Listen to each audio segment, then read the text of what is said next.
The topic I'll be presenting to you shortly is a component of a bigger project that VIS, UDS, in fact, it comprises 17 organizations and institutions across Europe and Africa working on a 4-year project, which is funded by the Horizon European Union. So the question or the topic for this presentation is, can policy ambition survive institutional gap?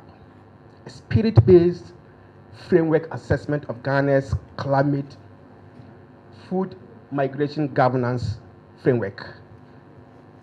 I can't give a yes or a no answer, but I just want to present the discourse that you will make an informed decision. So, the outline of this presentation will include an introduction, the research questions, methodology, findings, conclusions, recommendations, and finally, to acknowledge the organizers of this workshop. The project we are currently implementing is called Safe for All, which is safeguarding African food sheds and ecosystems for all actors across local, regional, and international levels to manage migration. The discourse is that there's a nexus between migration, climate change, and food security, and we are all aware of that. That when there's climate change, it may induce migration from one place to another because people want to take some adaptation measures. Basically, we are saying that research provides that up to 32 million climate migrants in West Africa is envisaged by 2050 if urgent actions are not taken now, right?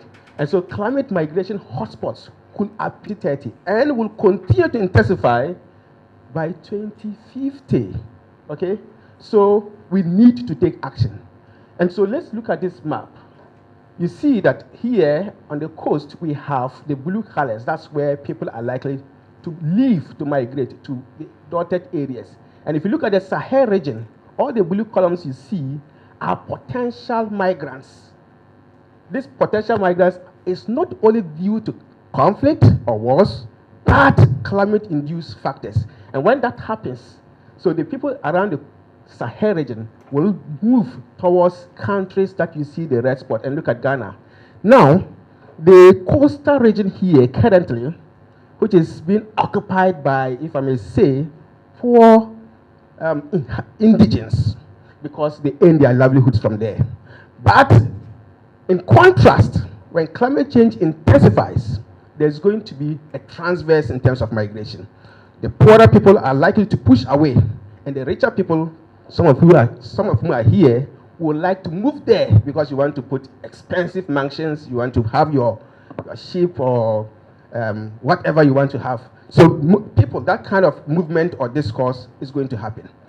Well, but the interesting thing for us here is that Ghana is responding to global frameworks, and conventions, and treaties to make policies that will reduce people's vulnerability to climate hazards, that will improve and increase people's practice of climate-smart agriculture, and also empower communities to adapt to climate change. So these policies are in response to global treaties, global conventions. However, in Ghana, the implementations of these policies at the local level are being challenged. Indeed, we have the potential to translate policy into practice because of our decentralization policy, which was adopted in 1988. But because of, please move on, because of institutional gaps, because of lack of data, and also gaps in terms of funding for the local assemblies, which would translate to making resources available for communities to practice climate change, climate-smart agriculture, is missing. So the paradox is that whereas the policy environment is favorable and strong, in reality, the translation of this policy into practice at the community level is lacking. And so there is little or inadequate knowledge or understanding of how the policy framework of Ghana is actually materializing at the community level. Against this backdrop, we want to investigate and understand two guiding questions. So these are the research questions, and these research questions are not the main research questions of the project. This is just for the purpose of this presentation. They are sub-questions of a broader research question. So the first research question is, to what extent do Ghana's national policy frameworks on climate change, food security, and migration enable adaptive, inclusive, and integrated implementation? Okay, the second research question is, how do institutional frameworks influence the operationalization of these policies at national and subnational levels? In a jiffy, I will expose you to the key findings. So for right now, the methodology that we use for this study is purely a qualitative case study approach. Okay, so basically, we did DEX reviews of national policies in the area of migration, in the area of climate change, in the area of food security, because that's the nexus that we want to understand. With this framework, we used a framework that was developed by the Climate Research Group based in Wageningen in 2017, and we are building on that framework to understand our knowledge in the discourse of policy analysis in the area of climate change. The SPIRIT framework is what we call scalability. Scalability, we have power, inclusiveness, reflexivity, and institutional flexibility, as well as what you call temporalability. That for you to be able to do a discourse analysis of policy to see how it is being formulated and actualized, we need to follow this framework. So in case of institutional flexibility, are the policies changing rules for planning and implementation? If that is happening, then you can say that the policy is responsive.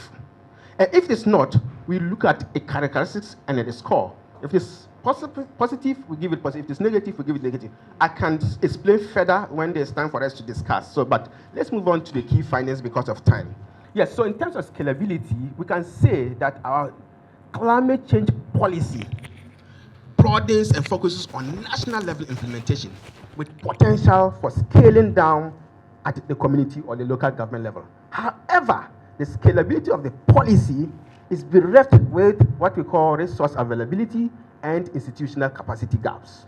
In terms of institutional flexibility, how flexible is the climate change policy? Okay, we say that yes, it is flexible because it allows and is incorporated in multiple sectors. We have water and resource sector, agriculture sector, the Ministry of Interior, Ministry of Local Government, all the policies, all these sectors have these policies running through. However, the policies that are running through are bereft with coordination challenges. And we are happy to hear that there is a minister designate for climate change and sustainability. Well, let's see, it's early days yet. Let's see if that ministry will be able to play its coordination role to address that gap that we have identified. Then the key insights for the research question 2.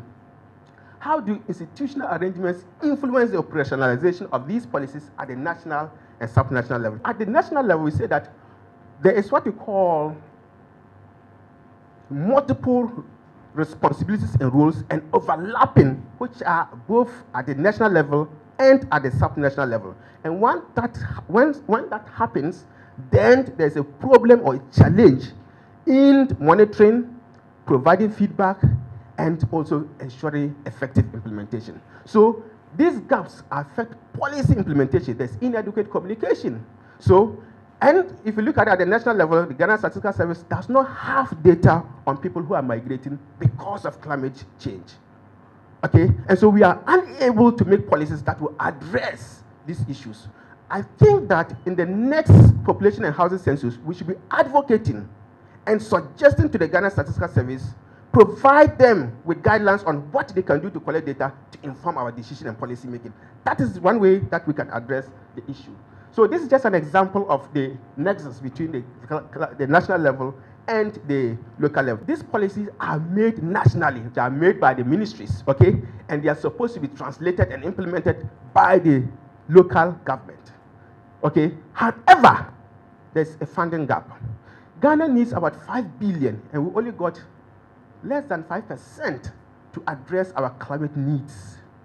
Okay, and the funding are coming, about 87% of this funding is coming from the public sector, whereas 13% is coming from the private sector. The problem is that we are unable to account the amount or quantity of resources that the private sector contribute to addressing mitigation and adaptation challenges of climate change. Right, so the last slide is about what are the challenges at the subnational level. The challenges at the subnational level are that, yes, the local assemblies and communities and farmers have been empowered. However, their ability to translate climate smart practices are still not the best. Okay? And it is because we overspend resources at the national level and very little goes to the local level for practical demonstrations for farmers to know and adapt to those practices.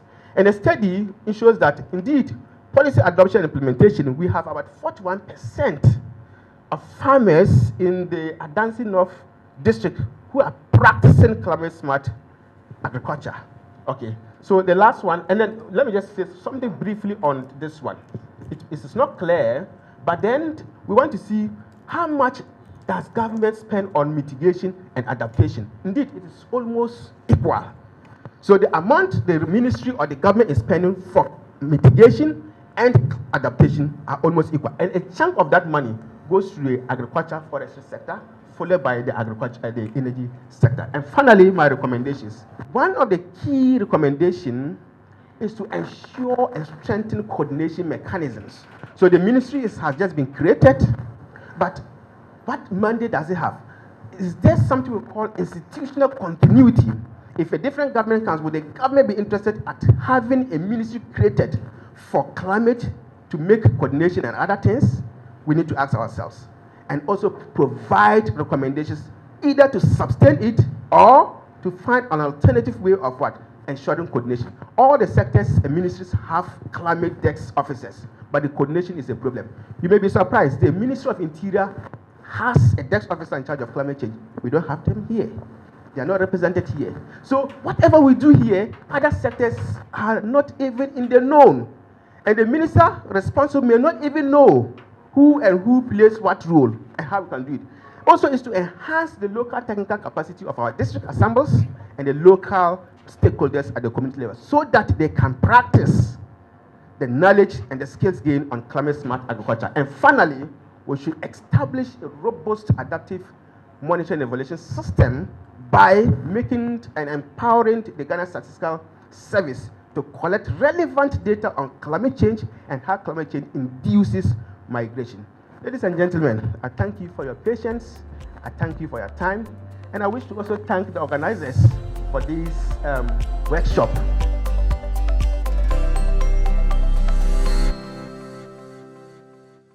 Doc, you made mention you did DEX review. Now I'd like to know which methodology you employed with regards to your DEX review.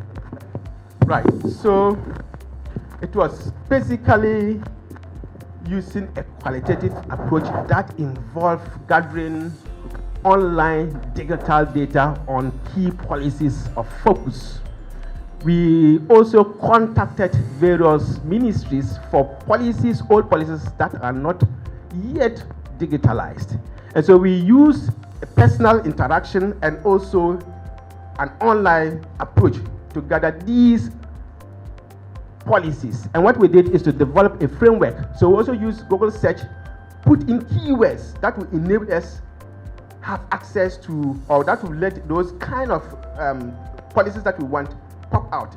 And so that's the approach we did across all 3 countries. Even though I am based in Ghana, I'm able to tell you the policies that Kenya and Zimbabwe have with respect to agriculture, with respect to food security, with respect to climate change, migration, and what have you.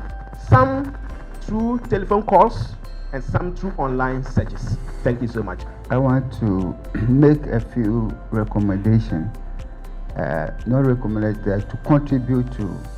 It is imperative for us to start pushing for legislation on some of these key policies, because climate change has been with us for some time now, and we are doing everything possible to mitigate and adapt. But we could realize that political heads, whenever they come, they try to pay a lip service by creating this kind of DEX as tokenism to like in a service. So I think where our advocacy has to be focusing on is how to legislate some of these points so that it comes, regardless of the party that comes, they'll be able to implement or continue research and activities to help us get climate action. Thank you very much. All right, I agree with you. Kenya has just done that. They have translated their policy into legislation. But I'm very careful at recommending that for Ghana. The reason is that we have the laws, but practically obeying the laws are more or less ineffective. But I agree with you. Kenya has done it. And from our reviews, in terms of performance, Kenya has decentralized, has legislated climate policy, has legislated their climate policies, and provided sanctions for those who go contrary. We don't have that yet, but I'm very hesitant to recommend that for now because of our weaknesses in implementation of our laws. That's one aspect. We can create it, but to what extent will those laws be obeyed by the citizens? We have to all discuss and see the way forward. If we agree, fine, but the laws are settled down and they are hardly used.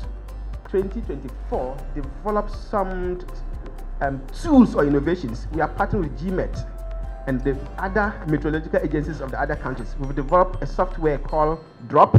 There's a software called Climate Atlas and others. We just recently had our General Assembly that was in March. The farmers were involved and we developed these innovations with the farmers. Currently, what we are seeking to do next month in Kenya, we are sending some of our farmers from here to meet and interact with those farmers there, show them how the app operates. It's user friendly. I have it on my phone. It's for decision making. It's to enable the farmers. And the discourse is that if farmers have access to information, data, their propensity to migrate from their communities may be less. Because if I know that tomorrow there's a value chain or a market sitting next to my community, the farmer will just use the software and say, okay, I'm sending my cereals to this community to sell. Okay? Or tomorrow it's going to rain. I'll have to prepare for that. Those innovations are meant for the end use. In terms of climate finances by the private sector, it's there, but it's uncounted. I don't know if Harry would like to even mention how much GIZ spends on issues of migration and adaptation. The ministry doesn't have that data. VIS, where I lead them, I don't know how much they spend on this, but they are working in Bono East, Bono West, and then Western region. They spend a lot of money, but that money is not accounted to the Ministry of Finance. So what only comes to the notice of the finances when a donor just says, okay, we are giving the Ministry of Agriculture this amount of money, or the Ministry of Environment, Science and Technology and Innovation to do this. That's what the ministry is aware of. But the private sector, they don't reveal the amount of money spent on mitigation and adaptation. So there's no transparency, but I don't want to blame them. Sometimes when they're also over transparent, it can also lead them to some issues or problems. Right. Thank you.